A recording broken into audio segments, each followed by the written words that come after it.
Procesión, escrito por Anaís Veloz, historias macabras para no dormir. ¿Cómo contarte lo que ni yo misma puedo creer hasta la fecha? Y es que el solo recordarlo me sigue pareciendo imposible. A mediados del año pasado llegó a vivir a mi casa Tania, la mejor amiga de mi hermana, debido a que toda su familia había resultado con COVID. Para ser honesta, ella siempre me había dado un poco de miedo, ya que siempre hablaba sobre energías, espíritus y cosas esotéricas. Temas que a mi madre y hermana les encanta escuchar. Antes de que ella llegara me advirtieron que tenía que ser amable con ella, pues estaba pasando por una situación bastante difícil. Yo acepté a regañadientes y me fui a mi habitación. Pero juro que al escuchar que tocaban la puerta, la piel se me erizó totalmente y enseguida supe que era Tania. Supuse que estaría destrozada por lo que estaba pasando en su familia, pero me sorprendió bastante verla tranquila, como si todo estuviera bien. Después de agradecernos dejarla quedar en casa, Tania y mi hermana Julia se fueron a su habitación.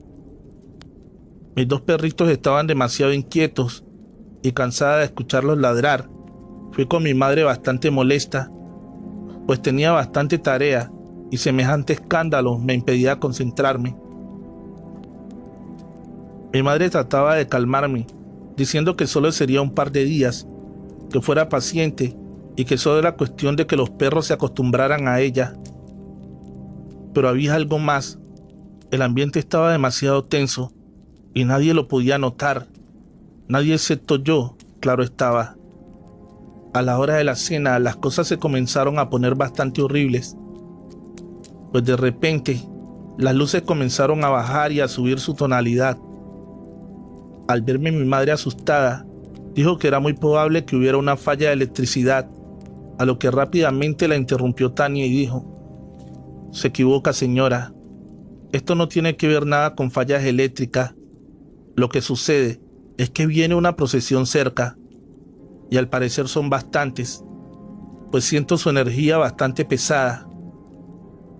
«¿Pero de qué demonios estás hablando?», le respondí bastante nerviosa. Estaba por responderme, cuando de repente sus ojos se pusieron en blanco. Mi madre asustada gritaba que llamáramos a una ambulancia, pero mi hermana Julia trataba de tranquilizarla. Decía que Tania estaba bien, solo que había entrado en trance. «Pasará rápido, madre, no te preocupes», decía mi hermana mientras seguía comiendo, como si nada estuviera pasando. «¿La has visto ponerse así en otras ocasiones?», preguntaba mi madre curiosa. «Claro, pasa más seguido de lo que imaginas». Estábamos en eso cuando Tania volvió en sí y lo primero que hizo fue decirme: «Lo siento mucho, Natalia», me dijo mirándome fijamente a los ojos. «¿Por qué?», le respondí temerosa. «Por la muerte de la abuela de Julián. Así es que se llama tu novio, ¿no?». «Estás loca, Tania. No sé de qué demonios hablas».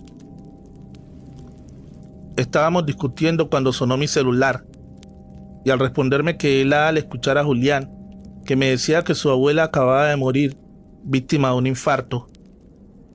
Y ahí me di cuenta de que efectivamente Tania no mentía. Me encontraba tan sorprendida al escuchar aquello que mi madre me pidió que me sentara porque temía que me fuera a desmayar.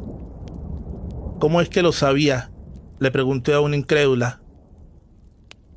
«Porque ella me lo dijo», respondió apenada. «Discúlpame, no quiero ser grosera contigo, Tania, pero se me hace bastante estúpido que vengas y me digas que los muertos te lo dicen. O sea, lo más lógico es que conozcas a Julián o algún amigo cercano de él. Natalia, sabes bien que mi única amiga es Julia, y lo que para ti son estupideces, para mí es bastante real». En ese momento no sabía qué pensar. Esto sobrepasaba mi entendimiento. Nos quedamos por un momento en silencio, el cual interrumpió uno de mis perros al ladrar y mover la cola a la nada. Parecía como si alguien le hablara y yo en tono de burla le dije: «Mira, Bombón es como tú, también ve fantasmas». Pues, aunque lo digas en broma, ellos pueden percibir cosas que los humanos no. Así entonces, dime qué es lo que ve mi perro. A su dueña. ¿Pero qué dices, Tania, si yo soy su dueña? No. Su dueña es la señora de cabello rojo, que es bastante parecida a Julia. Al escuchar aquello, mi madre comenzó a llorar, pues esa mujer a la cual describía se trataba de mi abuela, que había fallecido hace 4 años. Y nuevamente tenía razón, ya que Bombón era su perrito, pero mi madre decidió conservarlo al morir mi abuela. ¿Aún crees que miento, Natalia?, me preguntó con una voz bastante retadora. Mira, Tania, no sé cómo demonios lo haces, pero lo que sí puedo estar segura es que esto no es normal. Me fui a mi habitación, pues necesitaba asimilar lo que acababa de pasar. Esa noche fue bastante complicada para mí, pues aunque no creía del todo lo que decía Tania, sentía bastante miedo el solo hecho de imaginar que ella pudiera tener esa habilidad. A la mañana siguiente estaba un poco más tranquila, pero mi calma se vio interrumpida justo cuando se sentó Tania a la mesa. ¿Te encuentras bien?, le pregunté al verla tan afligida. No, pero supongo que en un par de días lo estaré. Sabes, me gustaría pedirte una disculpa por lo que pasó ayer. No fue mi intención ser grosera contigo. Lo que pasa es que suelo comportarme así cuando tengo miedo o no le encuentro la lógica a las cosas, le dije sintiéndome algo culpable. No te preocupes, Natalia, yo lo entiendo. No es fácil para mí, ni mucho menos para la demás gente, y no es por eso que estoy así. Entonces, ¿qué pasa?, le preguntaba a Julia preocupada. Mi hermano ha muerto, decía con lágrimas en los ojos. Eso no puede ser posible, Tania. Hablaste con él anoche, replicaba Julia. Lo sé, es solo que esta mañana pude verlo, y al mostrarme su muerte, temo que se una a esa maldita procesión. Mi hermana y yo mirábamos sin saber qué decirle, y al sonar el teléfono de la casa, temí lo peor. Mi madre contestó y muy disimuladamente me hizo una seña para que me acercara a donde estaba ella, y así lo hice. Les dije a las chicas que iría por leche para el café, y al estar frente a mi madre, esta me dijo con la voz entrecortada que había llamado al padre de Tania para avisarle que Jorge, su hermano, había tenido complicaciones y lamentablemente había perdido la vida camino al hospital. Mi madre trató de hacérselo saber a Tania, pero ella de inmediato la interrumpió, argumentando que ya estaba enterada del fallecimiento de su hermano. Mi madre solamente la abrazó y le dijo que ahora su hermano estaría en un mejor lugar, lejos del sufrimiento de esa maldita enfermedad. A lo que ella repuso que era muy probable que su hermano se uniera a una de las tantas procesiones que vagan por el mundo. Julia, bastante insistente, le preguntaba de dónde es que venían esas procesiones o a qué se refería con eso. Ella, bastante afligida, nos comenzó a relatar lo siguiente. Las procesiones, como le llamamos a aquellos que podemos verlos, son un grupo de almas que murieron en situaciones bastante trágicas. Llámese accidentes automovilísticos, personas que murieron ahogadas o de enfermedades. Pero estas se dividen en 2 grupos, los que dejaron algo pendiente o los que no se dieron cuenta de que ya murieron y vagan buscando luz o arreglar lo que dejaron pendiente. A ellos únicamente hay que dedicarles una oración y ponerles un vaso de agua, ya que de tanto andar siempre andan sedientos. ¿Y cómo saber cuándo hay que ponerlo?, preguntó mi madre. Siempre, señora. Siempre hay una alma atormentada en busca de una oración o algo de agua. ¿Y cuál es el segundo grupo?, le dije. Ese es el peor. Es de las almas enojadas, de las que provocan los accidentes que no tienen explicación alguna y se alimentan de la energía de nosotros los vivos. Esas almas son las que no merecían morir aún, los que fueron asesinados por la espalda, de los secuestrados o de los asaltados en el peor de los casos, los que murieron por COVID y aún no era su tiempo. ¿Y por qué mueren si según no es su tiempo?, repuso Julia. Porque la tierra necesitaba una depuración. Ha sido tanta la maldad de la gente a través de los años que la tierra cobró con la vida de muchos culpables inocentes. Nos quieren dar una lección para parar con tanta violencia y maldad.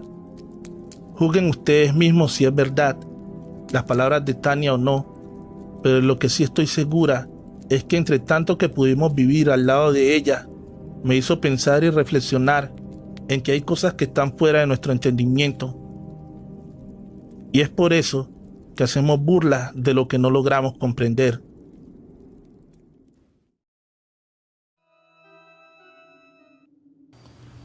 Entrevista de trabajo, escrito por Anaís Veloz. No querrás que te lo cuente. En la descripción, el link de su página de Facebook. Síguela. Nunca imaginé que mi vida cambiaría en un abrir y cerrar de ojos. Habían cerrado la maquilladora donde llevaba casi 3 años trabajando, y como yo solía ser el sustento de mi madre, necesitaba encontrar algo rápido. Mi amigo Memo me dijo que habían visto un anuncio en Facebook donde solicitaban guardias de seguridad. La paga era muy buena, pues decía que eran más de 2,000 pesos por semana. A mí se me hizo bastante extraño, porque era bastante dinero para lo que teníamos que hacer. Aparte de ser cierto, no creía que hubiera aún vacantes. Él dijo que no me desanimara, que por las dudas él mandaría mensaje y me avisaría de inmediato. Así que después de dejarlo en su casa, yo me dirigí a la mía para darle las malas noticias a mi madre. Aún no llegaba cuando me marcó Memo. Francisco, ya chingamos, amigo. Mañana tenemos la entrevista de trabajo a las 8 de la mañana, me decía lleno de ilusión. ¿Estás seguro, Memo? Le dijiste que iríamos los dos, le respondí emocionado. Ya te dije que sí, Francisco, así que todavía no le cuentes a tu mamá que estamos sin trabajo. ¿Para qué la preocupas? Mejor vamos a ver qué nos dicen mañana y les damos la sorpresa. Le dije que pasaría por él a las 6:30, ya que tenía que disimular que me iría a trabajar, y a esa hora solía salir a diario. Él aceptó y quedamos de vernos al día siguiente. Esa noche no pude dormir. Estaba muy nervioso y no sabía por qué algo dentro de mí no estaba muy convencido con el dichoso trabajo ese. Me levanté con mucha dificultad, pues había pasado muy mala noche, y al verme mi madre me dijo que me quedara en cama, que ella hablaría con mi supervisor para avisarle que estaba enfermo. Le dije que no, que se me pasaría en el transcurso del día, pero insistió tanto en que me quedara en casa que no tuve el corazón para desobedecerla. Así que me fui a acostar nuevamente y le marqué a Memo.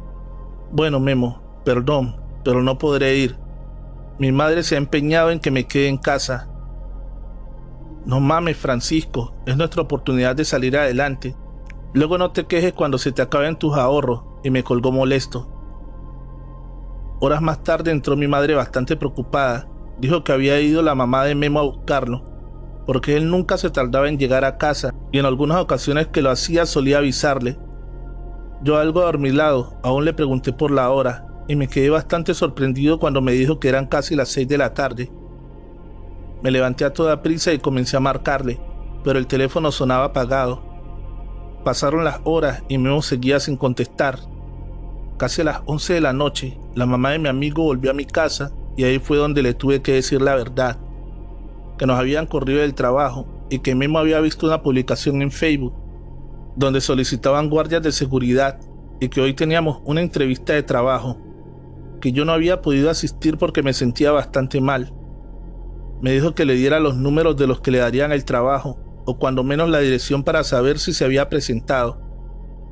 Pero la verdad, yo no sabía nada de eso, pues Memo era el que se había encargado de contactarlos. Pasaban y pasaban los días y de él no se sabía nada. Comenzaban a reportar jóvenes desaparecidos en mi ciudad, y eso cada vez me ponía más nervioso, pues unos vecinos míos también habían desaparecido, y lo último que se supo de ellos, según su familia, fue que habían acudido a una entrevista de trabajo. Comenzamos a ayudarle a la mamá de Memo a buscarlo en las cárceles, en los hospitales, pero no había rastro de él por ningún lado. Un día, mientras veía la televisión, pasaron un reportaje de un campo de entrenamiento de los sicarios del cartel de los Maderos, que habían encontrado a las afueras de Chihuahua. Allí estaban entrevistando a uno de los jóvenes que rescataron, y por fortuna lo reconocí de inmediato. Era mi vecino Tomás. A pesar de que era bastante noche, fui y le tocó enseguida a mi vecina para informarle lo que acababa de ver.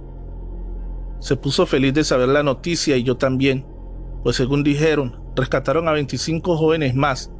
Era muy probable que estuviera Memo entre ellos. Quedamos de que iríamos a la fiscalía a primera hora, y así lo hicimos. No quise avisarle a la mamá de Memo, para que fuera una sorpresa. Pero desafortunadamente, no había nada de información sobre él.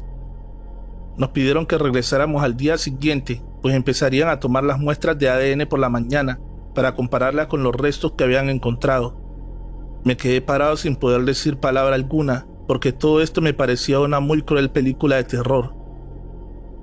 Cuando de repente llega mi vecina y me dice que nos tenemos que ir antes de que oscurezca, porque según las recomendaciones de la fiscalía, era no andar de noche con su hijo, para evitar que los sicarios se lo volvieran a llevar. Me partió el corazón ver nuevamente a mi vecino, porque se encontraba bastante golpeado y muy delgado. Al llegar a casa, mientras mi vecina le preparaba la cena, le pregunté que si en ese campamento había visto a Memo, ya que ellos habían desaparecido 2 días después, y él me dijo entre llantos: sí lo vi, Francisco, pero no quiero hablar de eso. No me obligues a recordarlo. Tomás, sé que no ha sido fácil por lo que has tenido que pasar, pero gracias a Dios tú ya estás en casa, y la mamá de Memo aún tiene la ilusión de encontrarlo. Tienes que ayudarnos. Mira, solo te diré que no lo busquen más. Memo ya no va a regresar. Al escuchar eso, la madre de Tomás se acercó y le dijo: hijo, tienes que ser fuerte. Tienes que decirles exactamente lo que pasó con ese muchacho. No sabes la angustia que siente uno como mamá, el no saber de ustedes. Gracias a Francisco nos enteramos de que te tenían en la fiscalía. Ahora a ti te toca ayudarlo. Hazlo por su madre que está desesperada. En ese momento Tomás se acomodó en el sillón y comenzó a relatar lo siguiente.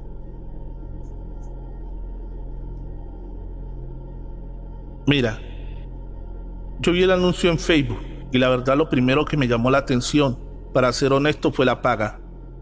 Así que no dudé ni un minuto de enviarles mensaje. Para mi sorpresa, me contestaron de inmediato. Me dijeron que les diera un número para comunicarse conmigo y así lo hice.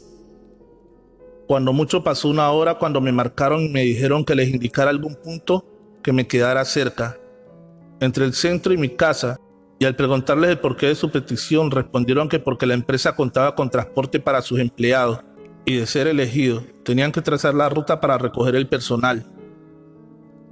Así que sin pensarlo les di el punto, sin hacer más preguntas. Quedaron de recogerme a las 8:30 de la mañana y me pidieron que fuera muy puntual y que llevara ropa cómoda porque nos harían un examen físico. En ese momento Tomás comenzó a llorar. Después de darle algunos minutos para que se tranquilizara, procedió con su relato. Llegaron puntuales al punto de encuentro donde habíamos acordado el día anterior. Lo único extraño que noté fue que llegaron en una camioneta de caja y no como las que suelen usar los que transportan personal. Le presté mucha atención y me subí ahí. Ya venían 4 chicos más. Anduvimos por toda la ciudad recogiendo a otros chicos hasta que se nos dieron las 11 de la mañana. Cuando de repente agarramos carretera, yo empecé a ponerme bastante nervioso, porque uno de los jóvenes comenzó a pegarle en el vidrio, pero estos no se paraban. Comenzamos a hablar entre nosotros y acordamos que al llegar al sitio donde nos llevarían, nos bajaríamos corriendo, pero que lejos estábamos de todo eso, pues al llegar al lugar de destino, nos encontramos con varios hombres armados. Uno de los que venían conmigo pegó un brinco y comenzó a correr sin rumbo fijo, cuando el que iba manejando la camioneta comienza a dispararle en repetidas ocasiones hasta quedar tirado en el suelo. A ver, cabrones, nos dijo uno que estaba al mando, ya valieron madre, entréguenme todos sus celulares, nos decía mientras pasaban otros 2 revisándonos todo. Aquí les tiene que quedar algo muy claro, el que se las dé de valiente, lo mato.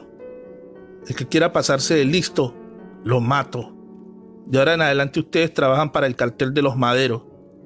¿Hay alguien que no quiere estar aquí? Todos estábamos callados. Nadie respondía por temor a lo que habíamos visto minutos antes. Aquí vienen a chingarle y a dar la vida por su patrón, ¿me entienden? Vayan y traigan esos palos para que empiecen a hacer sus casas, nos dijo señalando una pila de tablas. y al caminar por ella descubrí que detrás de esa pila de tablas estaban dos jóvenes desnudos colgados de un árbol. Creí que estaban muertos hasta que uno comenzó a quejarse. Y lo peor no fue ver en las condiciones en las que estaban, fue ver de quién se trataba. Al acercarme para auxiliarlo me di cuenta que era Memo. A pesar de que estaba con la cara desfigurada, pude ver el tatuaje que días atrás se había hecho con mi primo el Güero. «Memo, ¿eres tú?», le decía susurrado. «Tomás, ayúdame, por favor», me decía. No sabía qué hacer o cómo ayudarlo. El resto de los muchachos solo se quedaban mirándonos sin poder hacer nada.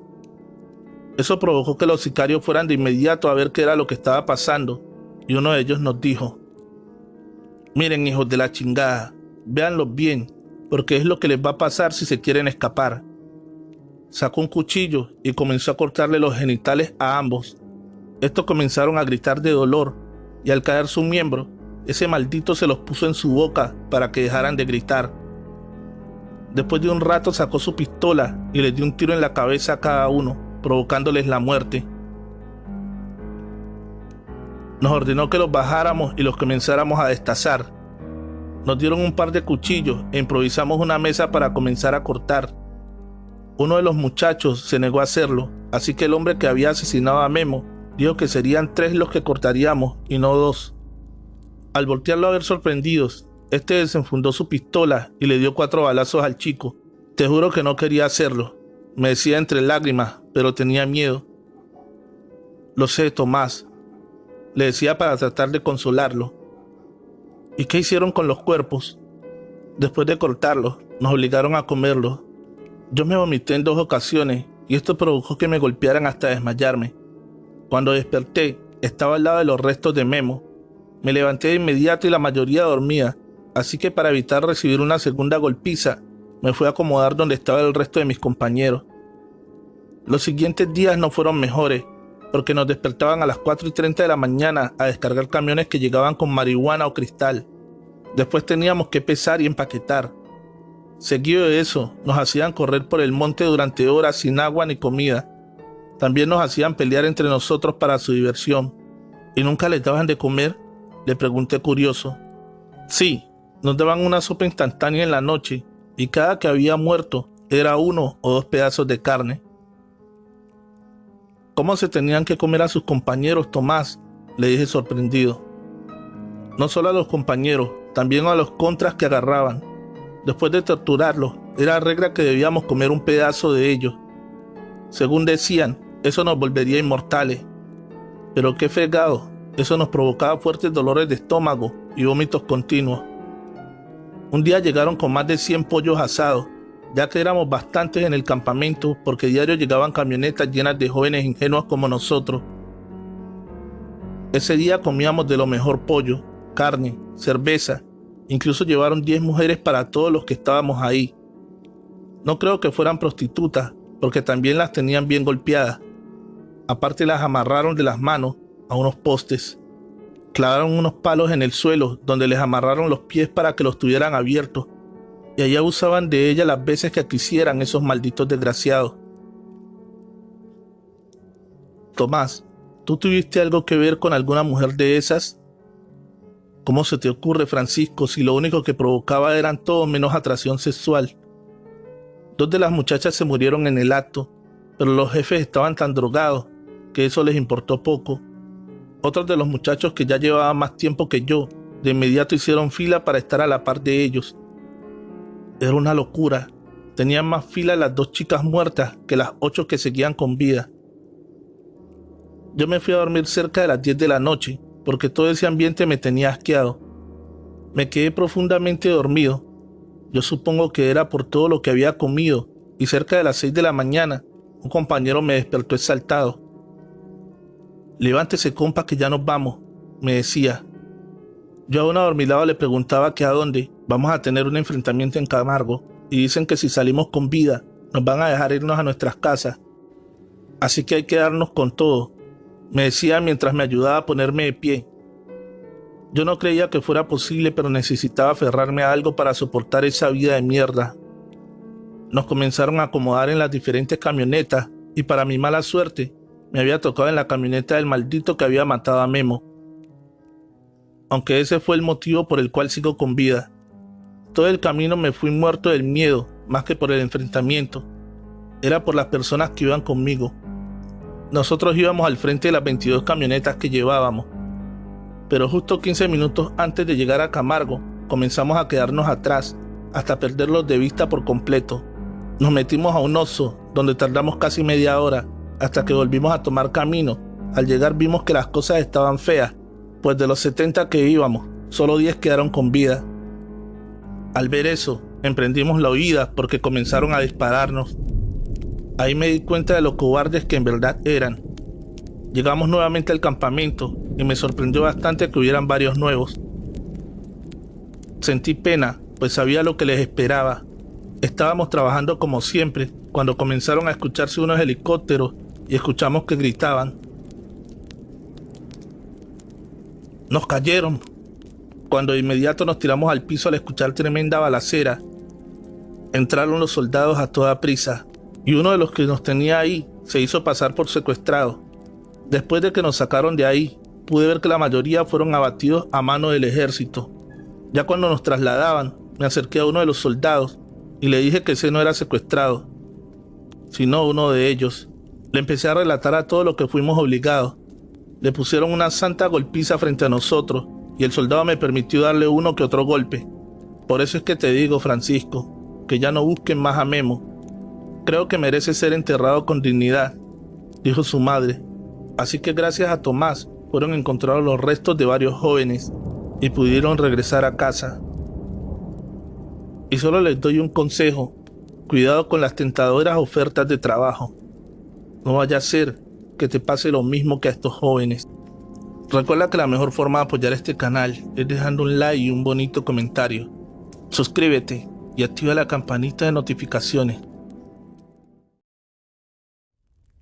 La voz del amor, escrito por Anaí Veloz. Historias macabras para no dormir. Habíamos planeado unas merecidas vacaciones, mi esposo y yo. Por fin me cumpliría mi tan anhelado sueño de conocer el mar. El gran día llegó. Viajaríamos por la noche para estar a primera hora, pero había algo que me tenía preocupada. Era como un raro presentimiento que me estaba haciendo arrepentirme. Se lo comenté a Jesús, mi esposo, pero dijo que era normal sentirme así, ya que era la primera vez que saldría fuera de mi ciudad. Traté de hacerle caso, pero conforme pasaba el tiempo esa angustia empeoraba más y más. Al acercarse la hora, nos dirigimos hacia la central de autobuses. Los padres de Jesús fueron quienes nos llevaron. Al despedirnos, recuerdo bien que le dijo su madre que sería mejor posponer el viaje, ya que su corazón de madre le decía que no era buena idea. Mi esposo la abrazó y besó, y dijo que regresaría con un poco más bronceado, que buena falta le hacía. Nos despedimos y abordamos el autobús. Salimos a las 8:30 de allá. Durante un rato estuvimos platicando y bromeando, pero cerca de las 11 de la noche nos quedamos dormidos, hasta que nos despertaron los gritos y un ruido que casi de inmediato me ensordeció. Pude ver levemente por la ventanilla cómo se desboronaba un cerro por donde íbamos pasando. Todo era tan confuso: cuerpos, vidrios, piedras, fierros volaban por enfrente mío. Realmente parecía que todo pasaba en cámara lenta. No sé cuánto duró todo eso, porque en ese momento pierdes por completo la noción del tiempo. Solo recuerdo que cuando desperté, pude ver mi brazo, o lo que quedaba de brazo, bajo una gran piedra. No sentía dolor, solo sentía pavor al ver a metros de mí parte de mi muñeca. Sabía que era mía porque tenía el anillo de compromiso con la piedra azul turquesa que había mandado a hacer Jesús especialmente para mí. Traté de moverme, pero no sentía mi cuerpo. No sabía qué pasaba. Hace algunos minutos me encontraba en el autobús y ahora estaba tirada sobre un pastizal viendo parte de mi mano desprendida. Gritaba pidiendo auxilio, pero ni siquiera mi propia voz podía escuchar. Cuando vi a mi esposo acercarse, sentí un gran alivio al verlo, y más porque no tenía ningún golpe. En ese momento le di las gracias a Dios de que estuviera con vida. Me besó la frente y me dijo que venía la ayuda en camino, que no me preocupara por nada, que él siempre me cuidaría. Quitó la piedra de mi brazo y dijo que iría a ayudar al resto de las personas. Le dije que por qué podía escucharlo claramente a él, pero no podía escuchar el demás ruido a mi alrededor. Él sonrió y dijo que porque él era la voz del amor. Comenzó a caminar sin hacer caso a las súplicas de que se quedara. A los pocos segundos llegaron los paramédicos y pude ver cómo echaban a una hielera mi mano. En ese momento no supe más de mí. Cuando desperté estaba en el hospital. Allí estaba mi madre conmigo. Se veía bastante cansada, pero su rostro cambió al escuchar que la llamaba. Hija, por fin despertaste, y me decía llorando. Estaba muy confundida y sentía mucho dolor. Después de que vieran los doctores y me aplicaran algo de medicamento, mi madre me contó que había estado en coma por más de 2 meses, que estaban perdiendo la esperanza de que pudiera despertar. Ese día recibí las 2 peores noticias de mi vida. Al preguntarle por mi esposo Jesús a mi madre, ella trataba a toda costa de desviarme el tema. Yo, bastante molesta, le pedí su teléfono para marcarle. Él debía saber que estaba bien. Al darme el teléfono mi madre, y al quererlo agarrar, no pude evitar gritar, al ver que en vez de mano era solo un muñón cubierto de vendas. Mi mano, mamá, ¿dónde está mi mano? Hija, todo estará bien, tienes que calmarte. Lamentablemente, la perdiste en el accidente. Los médicos hicieron todo lo posible por salvártela, pero fue imposible, estaban demasiado dañados los tejidos. Entonces es por eso, ¿verdad, mamá?, que no quieres que hable con Jesús. Él ya sabe lo de mi mano y no quiere verme. Le doy asco. ¿Cómo vas a pensar eso de Jesús si Él siempre te amó con toda su alma? Entonces, ¿por qué no está aquí conmigo? En eso iban llegando los papás de mi esposo y de forma tan cortante me dijeron: porque mi hijo está muerto. Lloras y te quejas por haber perdido una mano, cuando deberías estar agradecida con Dios y con tus padres por estar con vida. Eres muy afortunada, muchacha. Nosotros ni siquiera hemos podido recuperar el cuerpo completo de mi hijo. Solo sepultamos algunas partes de él. No podía creer lo que escuchaba. Eso tenía que ser una broma. Ya más tranquila, le dije que no era posible, porque yo había hablado con él después del accidente. Incluso había sido él quien había quitado la roca de mi brazo y no se veía golpeado. Tenía que ser un error. Lamentablemente no lo es, dijo su padre llorando. Según cuentan los paramédicos, que a ti te encontraron gracias a un joven que les dijo dónde estabas. El impacto del autobús fue tal que saliste disparada a varios metros del accidente y te cubrían enormes matorrales. Era casi imposible haberte encontrado. Saqué de mi cartera la foto de Jesús y al mostrársela, ambos paramédicos coincidieron que era el mismo que les había dicho dónde estabas. Fue cuando entendí que su amor por mí trascendió más allá de la muerte. Y aunque ahora tengo una discapacidad, sé que debo vivir por los dos.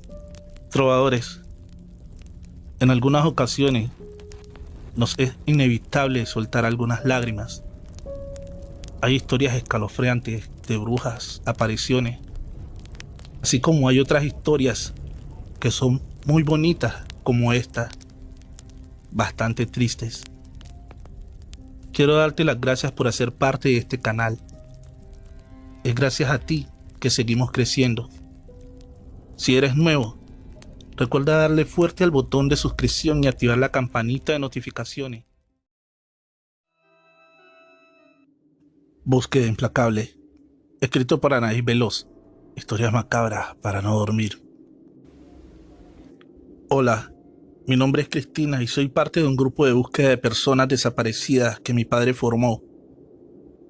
Cuando desapareció mi hermana Regina hace 9 años, el día que esos malditos se llevaron a mi hermana, se llevaron una parte de cada miembro de mi familia. La buscamos día y noche, pero ella no aparecía. Pedimos ayuda a la policía, pero siempre se nos negó, argumentando que teníamos que esperar, que era muy probable que se hubiera ido de fiesta o con el novio. Pero ¿cómo era posible que nos dijeran eso? Si era una niña de tan solo 11 años. Mi madre no se quedó cruzada de brazos. y se organizó con los vecinos para comenzar a buscarla. Pedimos las cámaras de la tienda donde había sido la última vez que la habían visto y se las llevamos a las autoridades, pero ellos seguían sin hacer nada. Conforme pasaban los días, se nos iba uniendo cada vez más gente que tenían a su madre, hermana, sobrina, novia o hija desaparecidas. El primer cuerpo que encontramos fue el de una mujer no mayor a 35 años. A ella la encontramos debajo de un puente a las afueras de la ciudad. Estaba semidesnuda y con un impacto en la cabeza. Tenía poco de muerta, ya que aún no presentaba alto grado de descomposición. Después de ponernos en contacto con su familia, su esposo decidió unirse al grupo de búsqueda en agradecimiento por haber encontrado a su esposa. Pasaban y pasaban los meses y no encontrábamos a mi hermana, hasta que yo, un poco desconsolada, me acerqué a mi madre una noche. Ella preparaba las mochilas con agua y algo de comida para salir a la mañana siguiente muy temprano, a reiniciar la búsqueda, ya que vendrían 4 grupos de búsqueda de otros estados a ayudar a encontrar a mi hermana y al resto de las chicas. Mamá, ¿no crees que es momento de rendirnos? Llevamos mucho tiempo buscando a mi hermana. No creo que la vayamos a encontrar. Tenemos que hacer nuestra vida. Ella me miró molesta y me respondió: ¿a qué vida te refieres, Cristina? Si al llevarse a tu hermana, se llevaron mi vida. Se me acabaron las lágrimas, hija, pero no se me ha acabado la sed de justicia. Y voy a encontrar a tu hermana viva o muerta. Sentí mucha pena de mis palabras, así que al día siguiente me alisté muy temprano y le dije a mi madre: hoy es un buen día para encontrar a mi hermana. Tomó mi mano y comenzamos a caminar. Al llegar al punto de encuentro, uno de los muchachos de un grupo foráneo dijo que le habían pasado la ubicación de un sitio donde seguido los grupos delictivos tiraban, enterraban y quemaban los cuerpos de sus enemigos o sus víctimas. Así que sin perder tiempo nos dirigimos hacia aquel lugar. Ese día fue bastante fuerte, ya que casi de inmediato localizamos el primer cuerpo. Y conforme pasaban las horas, seguíamos encontrando más y más. Unos en alto grado de descomposición, otros eran solo los huesos, y otros tantos que parecía que los hubieran asesinado la noche anterior. Uno de los que más me impactó fue un hombre que se encontraba dentro de un barril de lámina. Estaba cubierto con cemento. Lo único que se podía ver de fuera era un dedo, o al menos eso creía, ya que después me enteré que era la punta de su nariz. Estaba por oscurecer y ya habíamos encontrado 16 cuerpos, pero de mi hermana nada. Ya cuando nos dirigimos a la camioneta para marcharnos del lugar, mi madre se da la vuelta y al preguntarle qué es lo que hacía, ella entre llantos dijo: tu hermana está aquí y no me iré sin mi hija. No sé si fueron sus palabras o verla tan segura que todos agarramos nuevamente las palas y comenzamos a cavar.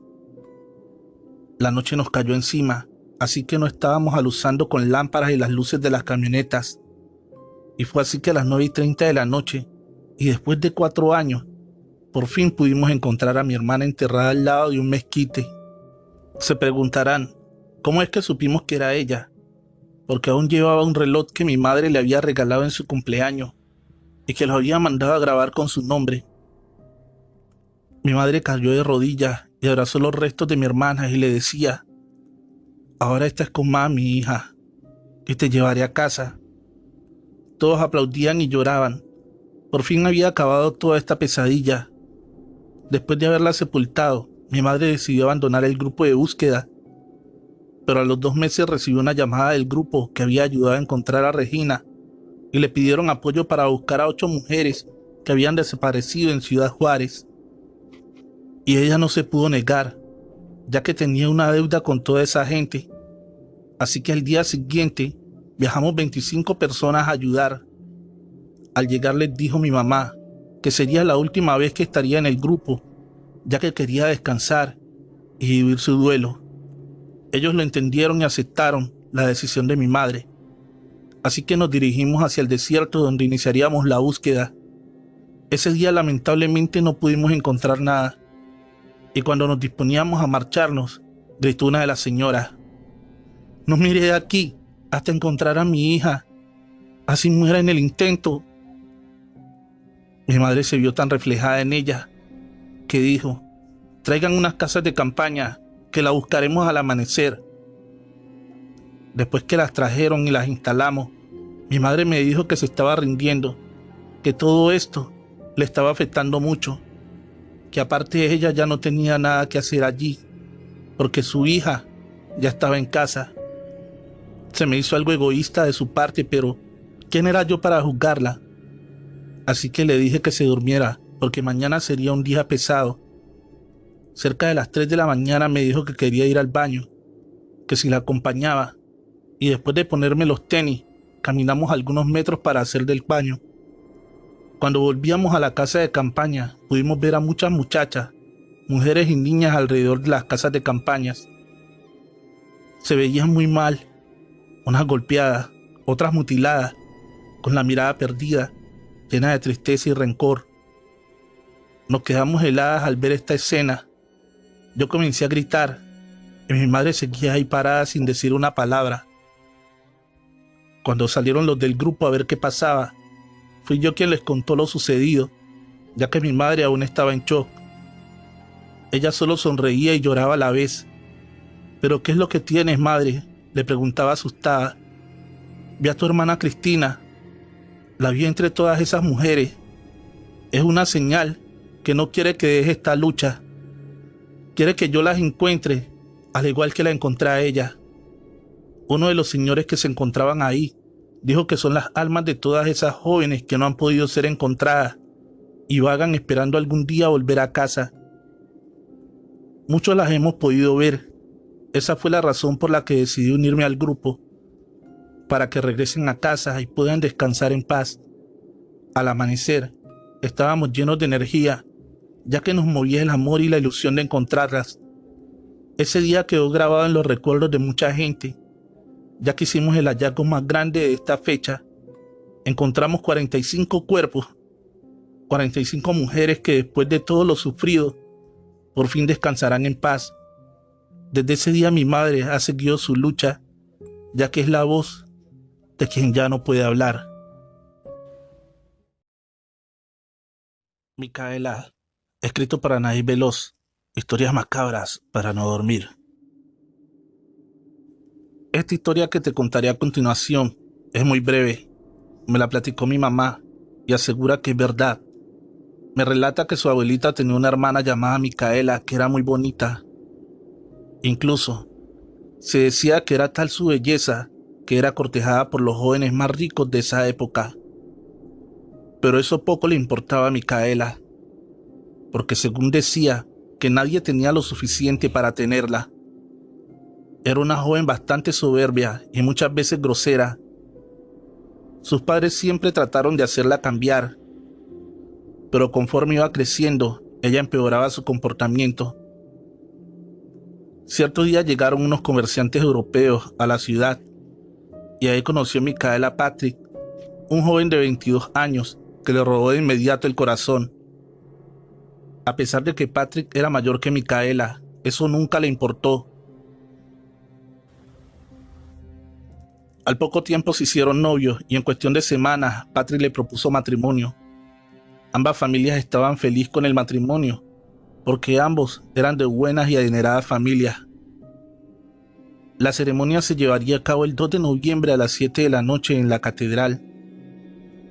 Se cuidaron todos los detalles para que la boda fuera la mejor de todos los tiempos. Pero antes de prepararse para tan magnífico evento, Micaela tuvo que acompañar a sus padres a dejar flores, como cada año a sus abuelos y tíos al panteón. Esa era una tradición que celebraban desde hacía ya 10 años. Al llegar al cementerio, Micaela se encontró un cráneo casi al entrar, y en lugar de pasar por un lado, ella lo pateó con tanta fuerza que al ver esa acción su madre se enfadó y la obligó a ir por el cráneo y ponerlo donde lo había encontrado, porque según decían que era de muy mala suerte mover huesos u objetos que se encontraban tirados en el panteón. Ella regresó pateándolo nuevamente y diciendo Te invito a mi boda. Espero no falte, porque será la mejor boda de la ciudad. Micaela, por Dios muchacha, respeta a los muertos, le decía a su madre enfurecida. Tranquila, mamá, solo lo estaba invitando a mi boda. Sería un placer que contara con su distinguida presencia. Lo decía mientras no paraba de reír. Su madre la jaló del brazo y comenzó a caminar a la par de ella. No entiendo por qué te enojas, mamá. Son solo huesos, le decía molesta. Sí, Micaela, huesos que un día fueron personas, así que deberías aprender a respetar. Después de dejar las flores, comenzaron a hacer oración por el eterno descanso de sus almas y se sentaron alrededor de las tumbas para recordar historias que habían vivido con los ahora difuntos. Cuando Micaela voltea de repente al escuchar murmullos cerca y se da cuenta de que había unas personas que llevaban un gran ramo de rosas rojas que pusieron sobre una tumba, Micaela quedó encantada con tales flores y después de esperar a que se fueran, a toda prisa se acercó a cortar 4 rosas que escondió entre sus ropas para evitar que su madre las viera. Estaba por guardar la última cuando la madre le gritó que se hacía tarde para la boda. Estaban terminando de arreglar a Micaela cuando ésta le pide que le coloque en el cabello una de las rosas que minutos atrás había robado de la tumba. Realmente aquella rosa le dio el toque perfecto. Se veía más hermosa aún. Listos todos se fueron para la iglesia. Todo el mundo quedó asombrado ante su belleza.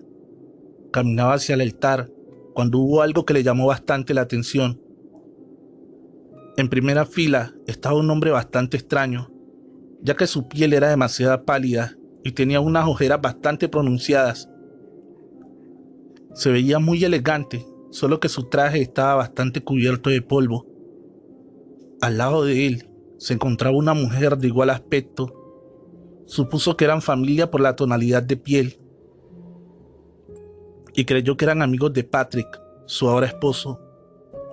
No le dio mucha importancia a eso. Cuando salieron de misa, la gente comenzó a amontonarse para felicitar a los recién casados. Y al acercarse el tipo y la mujer a abrazarla, pudo sentir su cuerpo bastante frío. Estaba por preguntarles quiénes eran cuando de repente los perdió de vista. Ya en el salón estaba la fiesta en pleno apogeo. Cuando anuncian que se llevaría a cabo el famosísimo baile del billete, ahí fue donde la primera que se acercó a Micaela fue la mujer. Y cuando comenzaron a bailar, esta le dijo que tenía mucha pena de preguntarle lo siguiente. Disculpa, no quiero sonar grosera, pero ¿me ayudarías a recordar de dónde nos conocemos? ¿O si eres amiga de Patrick?, preguntó Micaela. No soy amiga de Patrick, y nos conocimos hoy. Supuse que me recordarías, le dijo la mujer, en un tono bastante frío. Debes de estarme confundiendo porque hoy no platiqué con nadie que no fuera de mi familia. Quizás nos vimos otro día y yo te invité a mi boda. No, claro que fue hoy. Cuando robaste de mi tumba esa flor que traes en el cabello, le dijo sonriendo a aquella mujer. Micaela sintió desmayarse al escuchar tales palabras. El hombre extraño la tomó entre sus frías y huesudas manos y le dijo: Aquí estoy, como me lo pediste, dijo mirándola fijamente a los ojos. No sé de qué me habla, respondió Micaela tratando de reponerse del primer susto. Dijiste que sería tu invitado de honor, y aquí me tienes. Dicho esto, Micaela palideció de inmediato y se desvaneció entre sus brazos. Este comenzó a elevarse y seguía bailando con ella como si hubiera una pista en el aire. Al ver esto, los invitados comenzaron a gritar y a rezar. Al ver a Micaela bailando en el viento, a varios metros de altura, después de unos minutos, la dejó caer al piso y él desapareció en un instante. Se dice que Micaela murió de un infarto cuando bailaba por los aires con aquel extraño sujeto. Otras tantas dice que lo que la mató fue la caída tan brusca que tuvo. Pero en realidad, Solamente Dios sabe qué fue exactamente lo que pasó. Saquen sus conclusiones y díganme qué es lo que piensan. Trovadores, acaba de terminar el relato de hoy. Sería de muchísima ayuda que dejaras tu like y un bonito comentario. Si lo compartes con un amigo, esto ayudará a crecer el canal. Feliz noche, amantes de cuentos de terror.